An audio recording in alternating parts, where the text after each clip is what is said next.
Have you ever encountered someone who seemed incredibly charming, yet left you with a chilling feeling you couldn't quite explain? Or perhaps you've been bewildered by someone's complete lack of guilt after causing immense harm. Today on Psychtrum, we're diving deep into a complex and often misunderstood aspect of human behavior, psychopathy. It's a term frequently used but rarely understood correctly. We'll explore 10 specific signs that might indicate you're dealing with a psychopath, what to expect if you are, and why differentiating them from sociopaths is crucial. Now, before we delve into these powerful insights, please remember that this information is for educational purposes only. Only qualified medical professionals can diagnose conditions like psychopathy. If you find this exploration of the human mind fascinating and want to empower yourself with knowledge, make sure to hit that subscribe button right now and ring the notification bell so you do not miss any future videos from Psychtrum. Let's get started. Sign number 1, a profound and pervasive lack of empathy. This isn't just about not feeling sorry for someone. It's a deep-seated inability to understand or share the feelings of others. Psychopaths often see people as objects to be used, not as individuals with their own emotional lives. They simply don't register the pain or joy of others in a meaningful way. Moving on to sign number 2, superficial charm.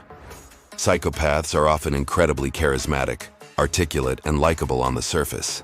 They're masters of impression management, knowing exactly what to say to make you trust them, often coming across as confident, witty, and intelligent. But beneath this polished exterior, there's often something cold and calculating. This leads us directly to sign number 3, manipulative and deceptive behavior. These individuals are expert puppeteers, constantly pulling strings to exploit others for personal gain. They thrive on deceit and cunning, using flattery, guilt, or intimidation to get what they want. It's a game to them, and you're just a pawn.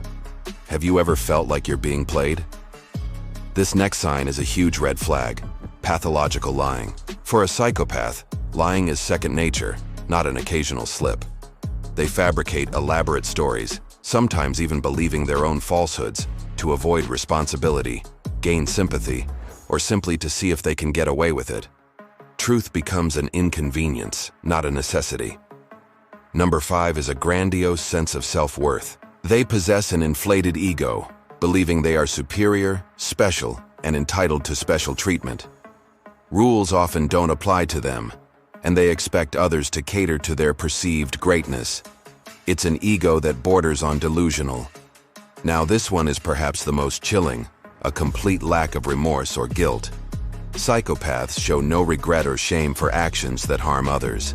They might offer a superficial apology if it serves their purpose, but deep down, they feel no genuine sorrow for the consequences of their behavior.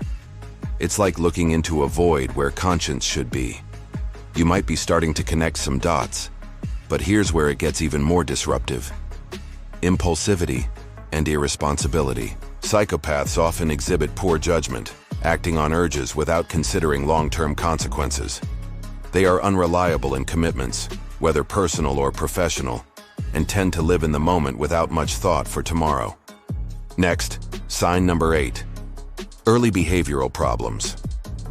A history of serious behavioral issues in childhood or adolescence is a common indicator. This might include cruelty to animals, bullying, fire starting, or other conduct disorders that are often precursors to psychopathic traits in adulthood. It's important to note this is a historical pattern, not just isolated incidents. The penultimate sign is a parasitic lifestyle. Many psychopaths tend to rely on others financially or emotionally, showing an unwillingness to work consistently or sustain stable relationships. They may drift from job to job or partner to partner, always seeking someone else to support their needs without giving much in return. Finally, sign number 10, poor behavioral controls. Psychopaths are often prone to aggression, irritability, or sudden outbursts of anger when challenged, frustrated, or when their desires are thwarted. Their emotional regulation is severely impaired, making them volatile and unpredictable. It's important to differentiate psychopaths from sociopaths.